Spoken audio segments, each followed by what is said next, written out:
നമസ്കാരം. ഞാൻ ഷീജ നെടിയാക്കാൻ. ഞാൻ ഇന്ന് ചെയ്യാൻ പോകുന്ന ഇപ്പോൾ എന്ന് പറയുന്നത് ഒരു ചമ്മന്തിപ്പൊടിയാണ് ചെയ്യുന്നത്. ഇത് പ്രത്യേക രീതിയിലാണ് ഞാൻ തയ്യാറാക്കുന്നത്. സ്കിപ്പ് ചെയ്യാതെ മുഴുവനായിട്ട് എല്ലാവരും ഇത് കാണണം. സബ്സ്ക്രൈബ് ചെയ്ത് എല്ലാവർക്കും നന്ദി. ഈ സബ്സ്ക്രൈബ് ചെയ്യാതെ സബ്സ്ക്രൈബ് ചെയ്യണം, ഷെയർ ചെയ്യണം, ലൈക്ക് ചെയ്യണം. എന്നാൽ നമുക്ക് വീഡിയോയിലോട്ട് കിടക്കാം. അതിനാവശ്യമായ സാധനം ഞാൻ ഇത്രയും തേങ്ങ എടുത്തിട്ടുണ്ട്. എന്നിട്ട് ഞാൻ ഒരു പച്ചമുളക് എടുത്തിട്ടുള്ളൂ. പിന്നെ ഒരു 10 അല്ലി ഇങ്ങനെ കൂട്ടം ഇത് ചുവന്നുള്ളി കൊച്ചുള്ളി എടുത്തിട്ടുണ്ട്. നമുക്ക് അതിനകത്തോട്ട് ഒരു 1/2 സ്പൂണ് മുളക് പൊടി ഇടാം. എന്നാൽ നമുക്ക് ഒരുപാട് ചുവപ്പ് കളർ വേണ്ട. നമ്മൾ എരിവിനാണ് ഒരു മുളക് ചേർത്തത്. നമുക്ക് ഇത്രയും മതി. ഇത്ര മുളക് പൊടി ഒരു 1/2 സ്പൂൺ. നമുക്ക് ചെറുതായിട്ടൊരു കളറൊന്ന് മാറിയാൽ മാത്രം മതി. എന്നിട്ട് നമുക്ക് അതിനകത്തോട്ട് പാകത്തിന് ഉപ്പ് ചേർക്കാം. ആദ്യം നമുക്കൊന്ന് ഉപ്പിച്ച് ചേർത്തങ്ങ് ചതയ്ക്കണം. പിന്നെ വേണമെങ്കിൽ നമുക്ക് ചേർത്താൽ മതി. ഉപ്പ് നോക്കുമ്പോൾ നമുക്കൊന്ന് നന്ന ചതയ്ക്കണം. ചതച്ചിട്ട് ഞാൻ വരാം. നമ്മൾ ചതച്ച് വെച്ചിട്ടുണ്ട്. ഇനി നമുക്കൊന്ന് കടുക് പൊട്ടിക്കാം. ഇവിടെ ഭയങ്കര മഴയാണ്, അതുകൊണ്ട് ഭയങ്കര സൗണ്ടാണ് മഴയുടെ. അതുകൊണ്ട് പറയുന്നൊന്നും കേൾക്കാൻ പറ്റത്തില്ല. നമുക്ക് കടുക് താളിക്കാം. നമുക്കൊരു പാനിലെടുത്ത് വെച്ചിട്ടുണ്ട്. നമുക്ക് സ്റ്റൗ കത്തിക്കാം. പാനിൽ ചൂടായി കഴിഞ്ഞിട്ട് നമുക്ക് ഇച്ചിരി എണ്ണ ഒഴിച്ച് കൊടുക്കണം.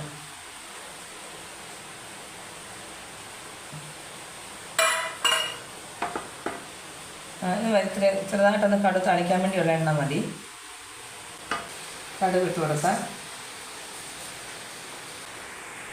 നമ്മൾ 3-4 കൂട്ടം കൊച്ചുള്ളി എടുത്ത് ചെറുതായിട്ട് അരിഞ്ഞത്, പിന്നെ ഒരു 2 കരിയാപ്പില, ഒരു വറ്റൽമുളക്, അത് മുറിച്ചിട്ടേക്കുവാണ്. ഒരു വറ്റൽമുളക്, അതിൻ്റെ വറ്റൽമുളകാണ് 3 ഞാൻ മുറിച്ചിട്ടേക്കുവാണ്. ഇത്രയുമാണ് നമുക്ക് കടുകിന് വേണ്ടുന്നത്, കടുക് താളിക്കാൻ വേണ്ടുന്നത്.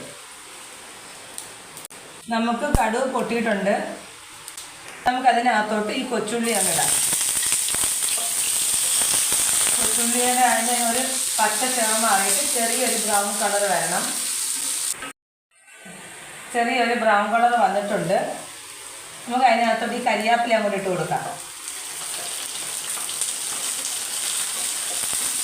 ചെറുതായിട്ടൊന്ന് വാഴണം കരിയാപ്പില. അതിനകത്തോട്ട് നമ്മൾ ഈ മുറിച്ചിട്ട് വറ്റൽമുളകും കൂടി ഇടാം.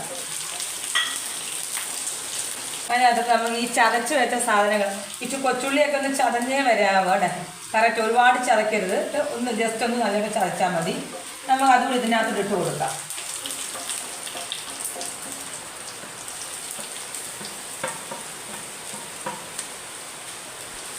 ഉപ്പിട്ടാണ് നമ്മൾ ചതച്ചേക്കുന്നത്. നമ്മൾ നോക്കണം ഉപ്പുണ്ടോ ഇല്ലയോ എന്ന്. ഇത് നമുക്കിങ്ങനെ കുത്തിന് ചിക്കി തോക്കാം.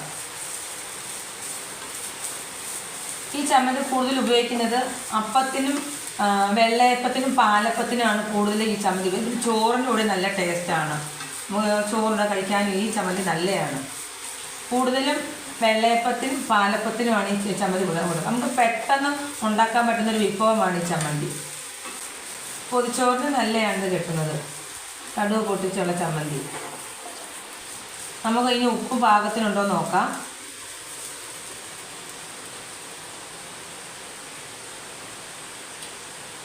ഉപ്പ് പാകത്തിനുണ്ട്. നല്ല ടേസ്റ്റുള്ള ചമ്മന്തിയാണ്. നിങ്ങളെല്ലാവരും ഇത് ചെയ്ത് നോക്കണം. ചെയ്തിട്ട് എനിക്ക് കമൻസ് അയക്കണം. പിന്നെ ഇതോടുകൂടി എൻ്റെ വീഡിയോ പൂർണ്ണമാവുന്നു. സബ്സ്ക്രൈബ് ചെയ്ത എല്ലാവർക്കും നന്ദി. ഇനി സബ്സ്ക്രൈബ് ചെയ്താണ് സബ്സ്ക്രൈബ് ചെയ്യണം, ഷെയർ ചെയ്യണം, ലൈക്ക് ചെയ്യണം. മറ്റൊരു വീഡിയോ ആയിട്ട് അടുത്ത ദിവസം വരാം. നന്ദി, നമസ്കാരം.